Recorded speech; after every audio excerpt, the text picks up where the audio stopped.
Right breaking news అయితే చూస్తున్నాం. NASA వ్యోమగామి Sunitha Williams ఆమె సహోద్యోగి విల్మోర్ అంతరిక్ష యాత్ర ముగిసింది. 9 నెలల అంతరిక్ష యాత్రకు ముగింపు పలుకుతూ అంతరిక్షం నుంచి తిరుగు ప్రయాణమయ్యారు. మరికొన్ని గంటల్లోనే భూమికి చేరుకోనున్నారు. ఈ మేరకు నాసా కీలక ప్రకటన విడుదల చేసింది.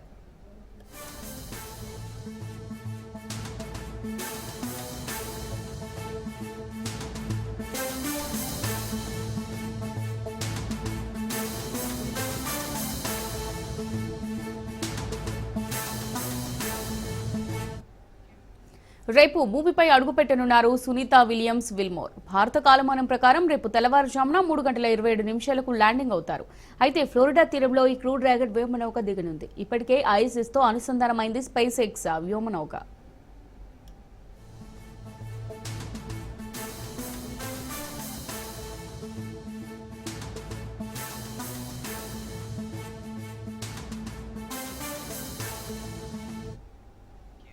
సునీత విల్మోర్ ను తీసుకొచ్చేందుకు రోదసీలోకి వెళ్లిన స్పేస్ ఎక్స్ వ్యోమనౌక క్రూ డ్రాగన్ ఆదివారం విజయవంతంగా భూకక్షలోకి చేరుకుంది.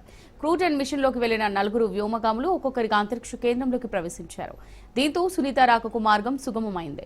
క్రూ డ్రాగన్ వ్యోమనౌక ఫ్లోరిడా తీరానికి చేరువలో ఉన్న సముద్ర జలాల్లో స్పేస్ ఎక్స్ క్యాప్సూల్ దిగనుంది. అందులో నుంచి ఒక్కొక్కరిగా వ్యోమగాములను బయటకు తీసుకొస్తారని నాసా వెల్లడించింది.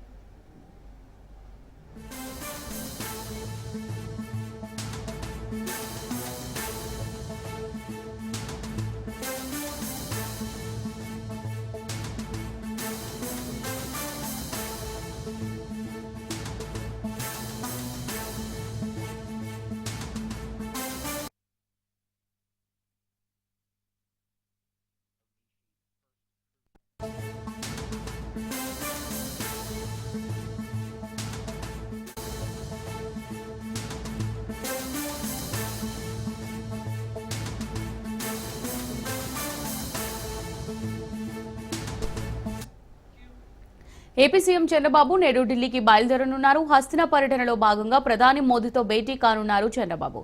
సమావేశంలో భాగంగా రాజధాని అమరావతి పనుల పునఃప్రారంభానికి మోదీని ఆహ్వానించనున్నారు. అలాగే అమరావతికి ప్రపంచ బ్యాంక్ నిధులతో పాటు పలు అంశాలపై చర్చించే అవకాశం ఉంది.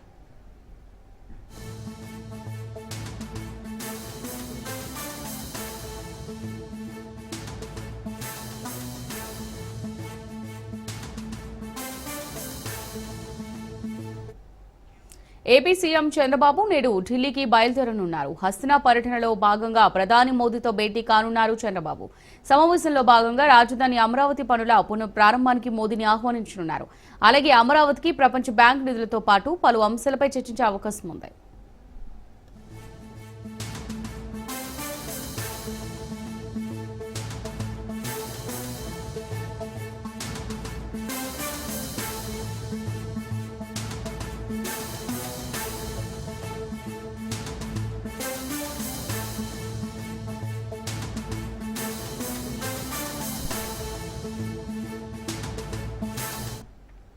ఇక ఏపీ అసెంబ్లీ సమావేశాలు కొనసాగుతున్నాయి. ఇవాళ వాట్సాప్ పాలనపై ప్రధాన చర్చ జరగనుంది. ప్రైవేట్ విశ్వవిద్యాలయాల సవరణ బిల్లు 2025 ను మంత్రి లోకేష్ శాసనసభలో ప్రవేశపెట్టనున్నారు. పట్టణాభివృద్ధి ప్రాధికార సంస్థల సవరణ బిల్లును మంత్రి నారాయణ శాసనసభలో ప్రవేశపెట్టనున్నారు. 2024-25 ద్రవ్య వినిమయ అదనపు అంచనాలపై చర్చతో పాటు ఓటింగ్ నిర్వహించనున్నారు. అనంతరం ఇవాళ ఏపీ అసెంబ్లీలో సభ్యులకు ఫోటో సెషన్ ఉండనుందని అసెంబ్లీ అధికార వర్గాలు తెలిపాయి.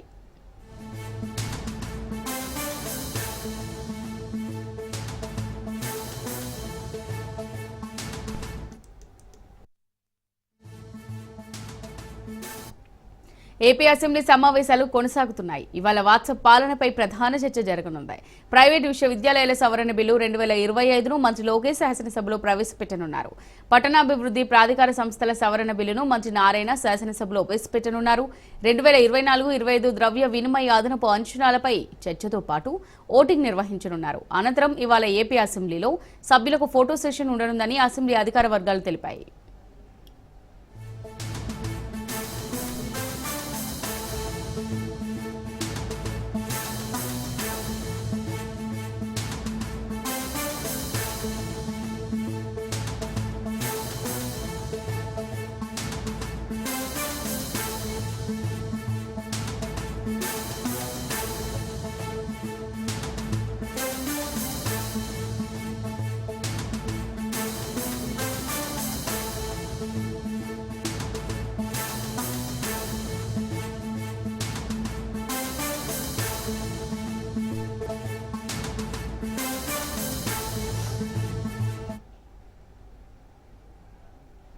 ఇక తెలంగాణ అసెంబ్లీ సమావేశాలు కొనసాగుతున్నాయి. ఇవాళ ఎస్సీ వర్గీకరణ బిల్లుపై ప్రధాన చర్చ జరుగుతోంది.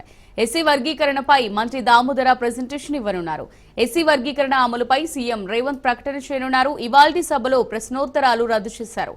ఇక ఎస్సీ వర్గీకరణకు బీజేపీ మద్దతు తెలిపింది. రేపు సభలో తెలంగాణ సర్కార్ బడ్జెట్ ప్రవేశపెట్టనుంది.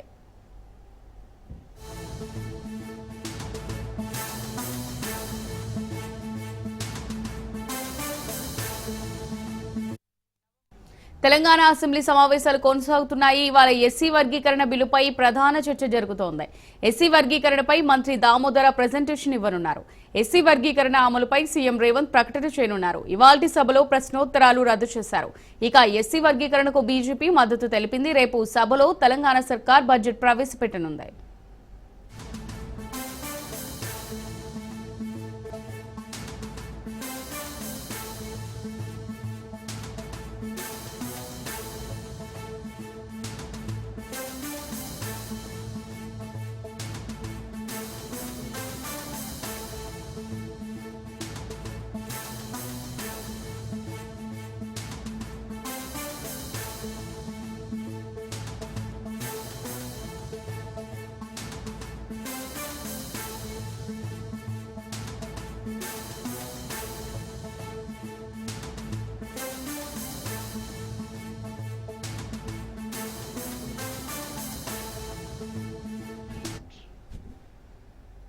Welcome back. బీసీ రిజర్వేషన్ బిల్లుకు తెలంగాణ అసెంబ్లీ ఆమోదముద్ర వేసింది. విద్యా ఉద్యోగ నియామకాల్లో బీసీలకు 42% రిజర్వేషన్ పెంచుతూ రాష్ట్ర ప్రభుత్వం అసెంబ్లీలో ప్రవేశపెట్టింది. సభలో దీనిపై చర్చ అనంతరం అసెంబ్లీ ఆమోదముద్ర వేసింది. ఈ బిల్లును త్వరలో పార్లమెంట్కు పంపనున్నారు. కామారెడ్డి బీసీ డిక్లరేషన్ చేపట్టి తెలంగాణ ప్రజలకు ఒక స్పష్టమైన నిర్దిష్టమైన హామీ ఇవ్వడం జరిగింది. విద్య, ఉద్యోగ, ఉపాధి, సామాజిక, ఆర్థిక, రాజకీయ కుల సర్వే చేపట్టడమే కాకుండా 42% రిజర్వేషన్లు పెంచుతామని చెప్పడం జరిగింది. ఆ తర్వాత రాహుల్ గాంధీ గారు భారత్ జోడో యాత్ర సందర్భంగా కన్యాకుమారి నుంచి కాశ్మీర్ వరకు 4000 కిలోమీటర్లు 150 రోజులు మండు టెండల్లో మంచు కొండల్లో పాదయాత్ర చేస్తూ ఈ దేశ ప్రజలకు ఒక స్పష్టమైన హామీ ఇచ్చింది. ఎక్కడెక్కడ కాంగ్రెస్ పార్టీ ప్రభుత్వాన్ని ఏర్పాటు చేస్తుందో అక్కడక్కడ బీసీ కులగణన సర్వే చేపట్టి రిజర్వేషన్లు 50% పరిమితి ఏదైతే ఉన్నదో ఆ పరిమితిని మినహాయించి బలహీన వర్గాలకు సముచితమైన రిజర్వేషన్ శాతాన్ని పెంచుతామని చెప్పడం జరిగింది. కాంగ్రెస్ పార్టీ కామారెడ్డి బీసీ ఇక బీసీ రిజర్వేషన్ల బిల్లుకు బీఆర్ఎస్ సంపూర్ణ మద్దతిస్తుందని మాజీ మంత్రి హరీష్ రావు తెలిపారు. బీసీలకు విద్యా ఉద్యోగాల్లో 42% రిజర్వేషన్లు వచ్చినప్పుడే సంతోషిస్తామన్నారు. స్థానిక సంస్థల్లో రిజర్వేషన్లు ఫలాలు అందినప్పుడు బీసీలు సంతోషిస్తారని హరీష్ రావు తెలిపారు. బీసీ రిజర్వేషన్లపై పార్లమెంట్లో పోరాటానికి బీఆర్ఎస్ కలిసి వస్తుందని హరీష్ రావు వెల్లడించారు. బీసీ వర్గాలకు స్థానిక సంస్థల్లో పట్టణ మరియు గ్రామీణ ప్రాంతంలో 42% రిజర్వేషన్ ఫలాలు వారికి పూర్తిగా అందినప్పుడు ఆ వర్గాలు చాలా సంతోషపడతాయి. అవి అందాలని కోరుకుంటున్నాం. అవి అందే ప్రక్రియలో రాష్ట్ర శాసనసభ ఏకగ్రీవ తీర్మానం చేయడంతో పాటు రేపు కేంద్రంలో పార్లమెంట్లో పోరాటానికి కూడా బీఆర్ఎస్ పార్టీ కలిసి వస్తుంది. మాకున్న 4 రాజ్యసభ సభ్యులు కూడా ఏకగ్రీవంగా ఈ బిల్లుకు మద్దతు ఇస్తూ మేము ఓటేస్తాం. రాహుల్ గాంధీ గారు ఇలా ప్రధాన ప్రతిపక్ష నాయకుడు, 100 మంది ఎంపీలు ఉన్నారు. వారు మరి ఈ బిల్లు మీద ఒత్తిడి తేవడానికి పార్లమెంట్ లో వారు కృషి చేయాల్సినటువంటి అవసరం ఉంది. వైన్స్ లో మొట్టమొదటిసారిగా ఈ దేశంలో ఎక్కడ లేని విధంగా మా గౌడన్నల కోసం మరి గీత కార్మికులకు వైన్ షాప్ల అలాట్మెంట్ లో కూడా రిజర్వేషన్ తెచ్చింది బీఆర్ఎస్ ప్రభుత్వము. బీసీల మీద మీకు నిజంగా చిత్తశుద్ధి ఉంటే, బీసీల మీద మీకు నిజమైనటువంటి ప్రేమ ఉంటే 3 అంశాలు ఈ బిల్లులో చేర్చమని బీఆర్ఎస్ పార్టీ తరఫున అమెండ్మెంట్ ఇచ్చాం. గౌరవనీయులు గంగుల గారు చెప్పినట్టు 42% ప్రభుత్వ కాంట్రాక్ట్లలో బీసీలకు రిజర్వేషన్ చేస్తూ ఈ బిల్లులో చేర్చండి. ఇది మీరు ఎన్నికల సమయంలో బీసీలకు ఇచ్చిన హామీ. దీన్ని దయచేసి దాంట్లో చేర్చాలని చెప్పి కోరుతున్నారు. బీసీలకు సప్లాన్ అమలు చేస్తామని మీరు చెప్పారు. ఈ బిల్లుకు బీఆర్ఎస్ పార్టీ సంపూర్ణమైన మద్దతునిస్తుంది, స్వాగతిస్తుంది. ఈ బిల్లు విషయంలో మీరు అఖిల పక్షాన్ని ఢిల్లీ తీసుకుపోతే మీతో పాటు రావడానికి ఏ పోరాటానికైనా బీఆర్ఎస్ పార్టీ సిద్ధంగా ఉంది. ఈ ఆర్థిక సంవత్సరంలో పెట్టే బడ్జెట్ లో బీసీ సప్లాన్ ను మీరు ఇచ్చిన మాట ప్రకారంగా ఈ బిల్లులో చేర్చండి, బీసీ సప్లాన్ పెట్టండి. బడ్జెట్ లో 20,000 కోట్ల రూపాయల నిధులు పెట్టండి. కాంట్రాక్టుల్లో బీసీలకు 42% రిజర్వేషన్ కల్పిస్తూ ఈ బిల్లులో చేర్చడం ద్వారా పొన్నం ప్రభాకర్ గారు ప్రవేశపెట్టినటువంటి తెలంగాణ అసెంబ్లీ ప్రాంగణంలో రాజీవ్ యువ వికాసం పథకాన్ని సీఎం రేవంత్ రెడ్డి ప్రారంభించారు. ఎన్నికల్లో ఇచ్చిన హామీలు ఒక్కొక్కటి అమలు చేస్తున్నామని తెలిపారు. 15 నెలలు పూర్తి చేసుకున్నామని తెలిపారు. మొదటి ఏడాదిలో 57,000 ఉద్యోగాలు ఇచ్చి చరిత్ర సృష్టించామన్నారు. గత ప్రభుత్వ పెద్దలు స్కూల్స్ కి కంప్యూటర్ టీవీలు ఇచ్చారు, కానీ కరెంట్ ఇవ్వడం మర్చిపోయారని ఎద్దేవా చేశారు రేవంత్.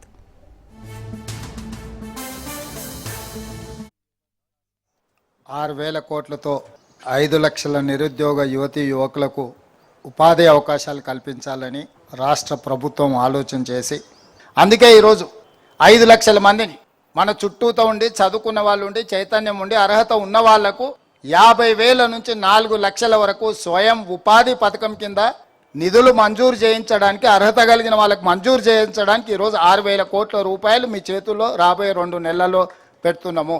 జూన్ 2 నాడు 5 లక్షల మంది లబ్ధిదారులను మనం ప్రకటించబోతున్నాము. ప్రతి నియోజకవర్గానికి 4 నుంచి 5,000 మంది మన ఎంబడి ఉండి అర్హత కలిగిన కార్యకర్తలు కానీ లేకపోతే గ్రామాలలో ఉండే నిరుద్యోగ యువకులు ఎంతమంది ఉంటారు? 2,000, 3,000 ఉండొచ్చు. వాళ్ళందరికీ మీరు పని కల్పించవచ్చు, ఉపాధి కల్పించవచ్చు. స్వయం ఉపాధి వాళ్ళు సాధించుకోవడం కోసం ఈరోజు రాజు యువ వికాసం కింద 6,000 కోట్ల రూపాయలు వాళ్లకు మనం ఈరోజు నిధులను అందుబాటులోకి తీసుకొచ్చింది. ఈ పథకమే ఎస్సీ, ఎస్టీ, బీసీ, మైనారిటీ ఈ సెక్షన్స్ని 100% వాళ్ళ అర్హత ప్రకారం, వాళ్ళ పర్సంటేజ్ ప్రకారం వీలైనంత మేరకు అమలు చేయడానికి ప్రయత్నం చేస్తాం. ఇది మొదలు పెట్టినాం, పోను ఇంకా పర్ఫెక్ట్గా ఎగ్జిక్యూట్ చేయడానికి ట్రై చేస్తాం. ఈ పథకాన్ని బాగా ఉపయోగించుకోవాలి. ఇది ప్రజల పథకం, ఇది పార్టీ పథకం కాదు, ఇది ప్రజల పథకం. అసెంబ్లీలో సీఎం చంద్రబాబు ఆసక్తికర వ్యాఖ్యలు చేశారు. 2004-2019 ఎన్నికల్లో తననెవరూ ఓడించలేదని, ఆ ఎన్నికల్లో ఓటమికి తానే కారణమని సీఎం చంద్రబాబు చెప్పారు. కొన్ని పనులు చేయలేకపోవడం వల్లే ఓడిపోయామని వ్యాఖ్యానించారు. ఆ సమయంలో పనిలో పడి పార్టీ ఎమ్మెల్యేలను సమన్వయం చేయలేకపోయానన్నారు. ఈ క్రమంలో ప్రజా సమస్యలకు శాశ్వత పరిష్కారం చూపితే ఓటమి ఉండదని అసెంబ్లీ వేదికగా సీఎం చంద్రబాబు తేల్చి చెప్పారు.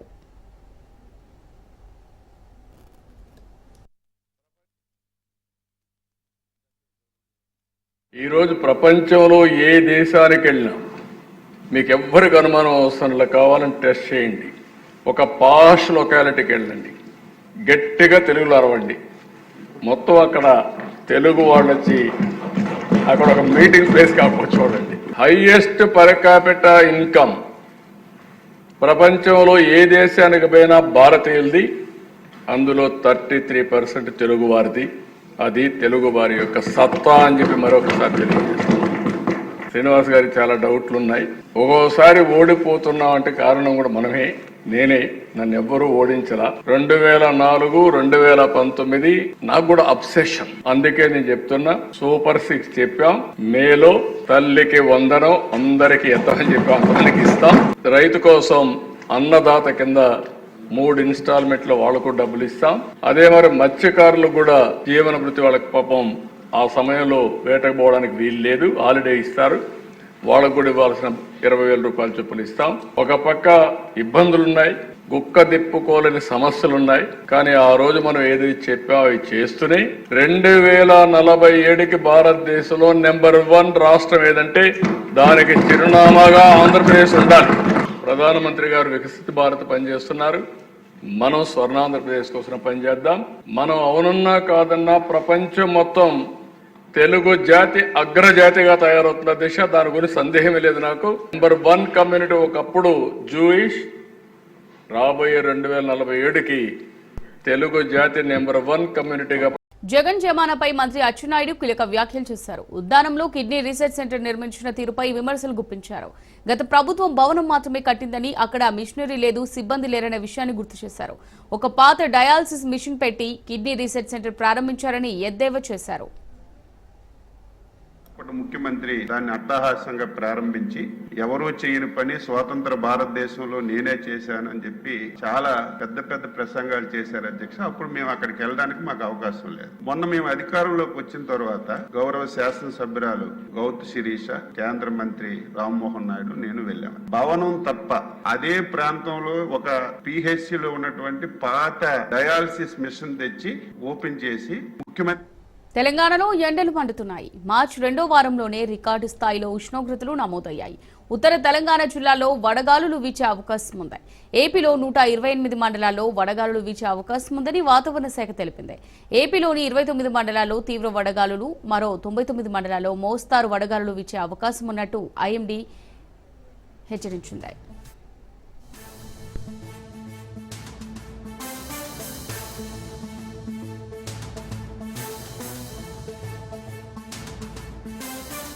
రోజు రోజుకు ఎండలు ముదురుతుండటంతో భూగర్భ జలాలు అడుగంటుతున్నాయి. ఎండాకాలం రాకముందే చెరువులు, కుంటల్లోని నీరు ఇంకిపోయింది.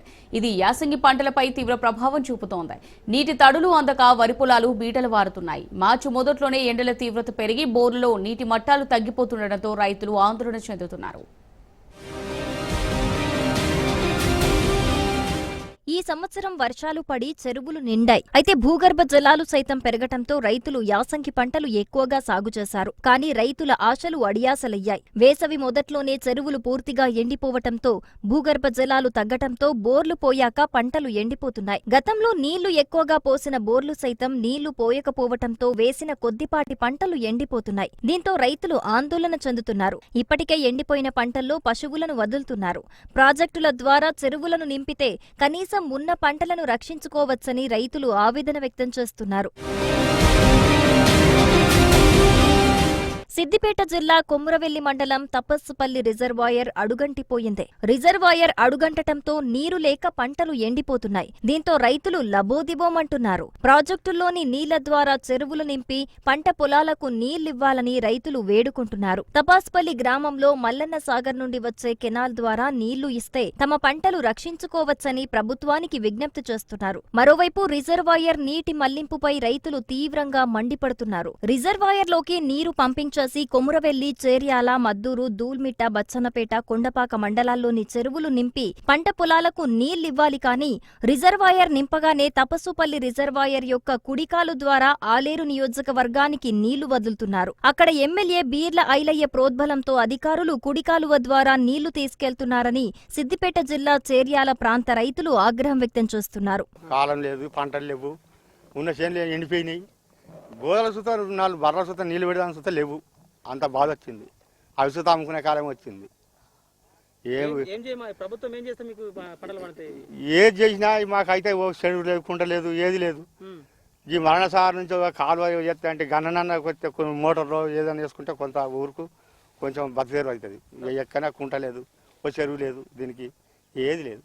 ఇక్కడ మల్లన్న సాగర్ నుంచి కెనాల్ ఇస్తే ప్రాబ్లమ్ సాల్వ్ అవుతుంది. సాగు అయితే ప్రజలు బతకగలుగుతారు. 2 ఎకరాలు వేసినాం. ఎండిపోయింది. 2 ఎకరం వెళ్ళిపోయింది. ఖచ్చితంగా అది మల్లన్న సాగర్ నుంచి కెనాల్ తీయాలి. అప్పుడైతే బతకగలుగుతారు కొద్దిగా. సముద్ర మట్టానికి దాదాపు 540 మీటర్ల ఎత్తులో ఉండి కరువు ప్రాంతాలుగా ఉన్న చేర్యాల, మద్దూరు, కొమురవెల్లి, బచ్చన్నపేట మండలాలకు నీటి కష్టాలు తీర్చేందుకు జె చొక్కారావు దేవాదుల ఎత్తిపోతల పథకంలో భాగంగా నిర్మించినదే తపస్సుపల్లి రిజర్వాయర్. దివంగత ముఖ్యమంత్రి వైఎస్ఆర్ హయాంలో సిద్దిపేట జిల్లా కొమురవెల్లి మండలంలో 0.03 టీఎంసీల సామర్థ్యంతో నిర్మించిన రిజర్వాయర్ 3వ దశలోని 2 పంపుల ద్వారా గోదావరి జలాలు చేరుతాయి. వరంగల్ రూరల్ జిల్లా ధర్మసాగర్ నుండి జనగామ జిల్లా నార్మెట్ట మండలం బొమ్మకూరు రిజర్వాయర్ నుండి తపస్సుపల్లి రిజర్వాయర్లోకి నీటిని మోటార్ల ద్వారా ఎత్తిపోస్తారు. ఇక 2వ దశలోని మొదటి పంపు ద్వారా 15 MCA ST సామర్థ్యంతో పంపింగ్ ప్రారంభించి 3వ దశలోని 2వ పంపు ద్వారా మరో 15 MCA ST నీటిని మళ్లిస్తారు. దీంతో 2 పంపుల ద్వారా 30 MCA ST సామర్థ్యంతో నీరు చేరుతూ ఉండటంతో రిజర్వాయర్లో నీటి మట్టం పెరుగుతుంది. దీంతో చేర్యాల, మద్దూరు, కొమురవెల్లి, కొండపాక, బచ్చన్నపేట, సిద్దిపేట మండలాల రైతుల పంట పొలాలకు కాలువల ద్వారా నీళ్లు చేరుతాయి.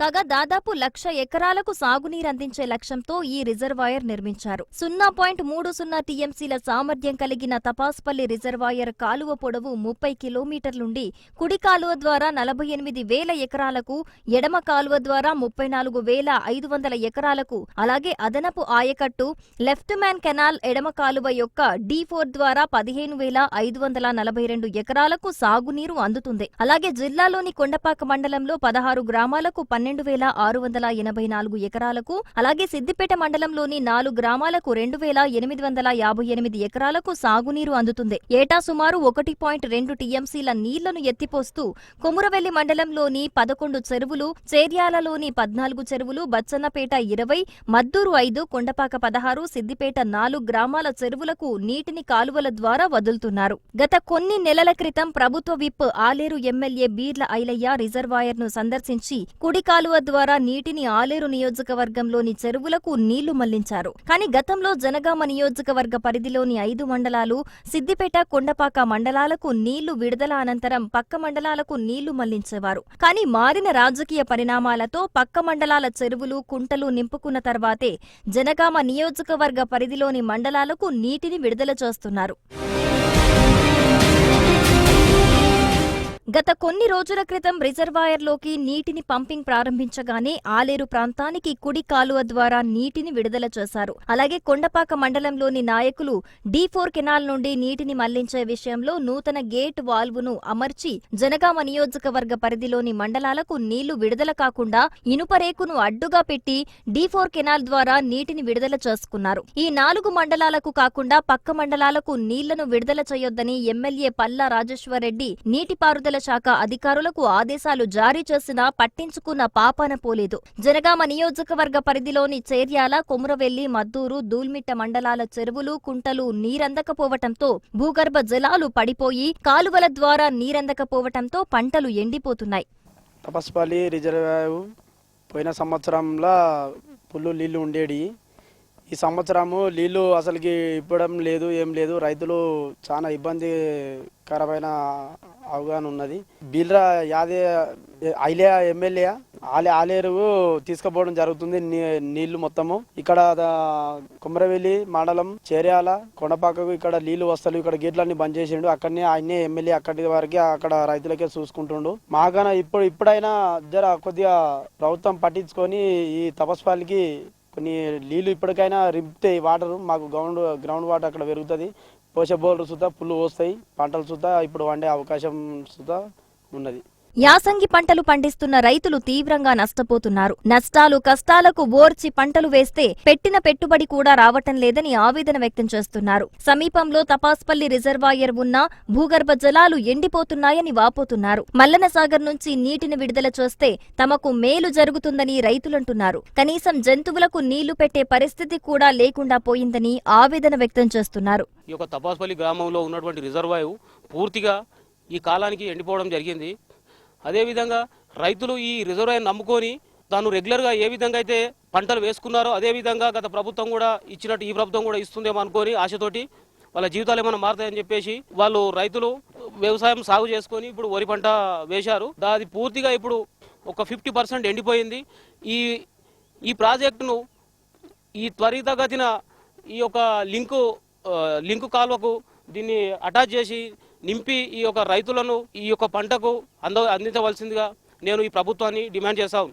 అటు ఆలేరు ప్రాంతానికి నీళ్ల మళ్లింపు, ఇటు కొండపాక, సిద్దిపేట మండలాల నీళ్ల మళ్లింపుతో జనగామ నియోజకవర్గ పరిధిలోని మండలాలకు నీళ్ల మళ్లింపు ప్రక్రియను అడ్డుకోవటంతో నాయకుల మధ్య జలజగడం మొదలైంది. దీంతో జనగామ నియోజకవర్గ పరిధిలోని మండలాల రైతులు ఆగ్రహం వ్యక్తం చేస్తున్నారు. ఎండాకాలం దృష్టిలో పెట్టుకుని రిజర్వాయర్లోకి నీటిని విడుదల చేసి జనగామ నియోజకవర్గ పరిధిలోని మండలాలకు నీటిని నింపుతారా లేక ఆలేరు, సిద్దిపేట, కొండపాక నీటిని మళ్లిస్తారా అన్న అనుమానాలు వ్యక్తమవుతున్నాయి. ఇప్పటికైనా నీటిపారుదల శాఖ అధికారులు స్పందించి రిజర్వాయర్లోకి నీటిని పంపింగ్ చేసి రానున్న వేసవిలో సాగునీరు, తాగునీటికి కష్టాలు లేకుండా చూడాలని అక్కడి ప్రాంత ప్రజలు కోరుతున్నారు. ప్రభుత్వం వెంటనే ఈ తపాస్పల్లి ప్రాజెక్టులో పూర్తి స్థాయిలో నీటి మట్టాన్ని నింపి దేవాదుల ద్వారా నింపి మాకు కొమరవెల్లికి తర్వాత దూల్మిట్ట అదేవిధంగా ఇటు చేర్యాల, కొండపాక మండలాలకు నీళ్ళు వేయాలి. లేకపోతే రైతులు అగమ్య గోచరంగా తర్వాత ఆగమయ్యే పరిస్థితి ఉంది కాబట్టి ఆందోళన చెందినటువంటి పరిస్థితి ఉన్నది కాబట్టి మాకు వెంటనే న్యాయం చేయాలని చెప్పి చెప్తున్నటువంటి పరిస్థితి.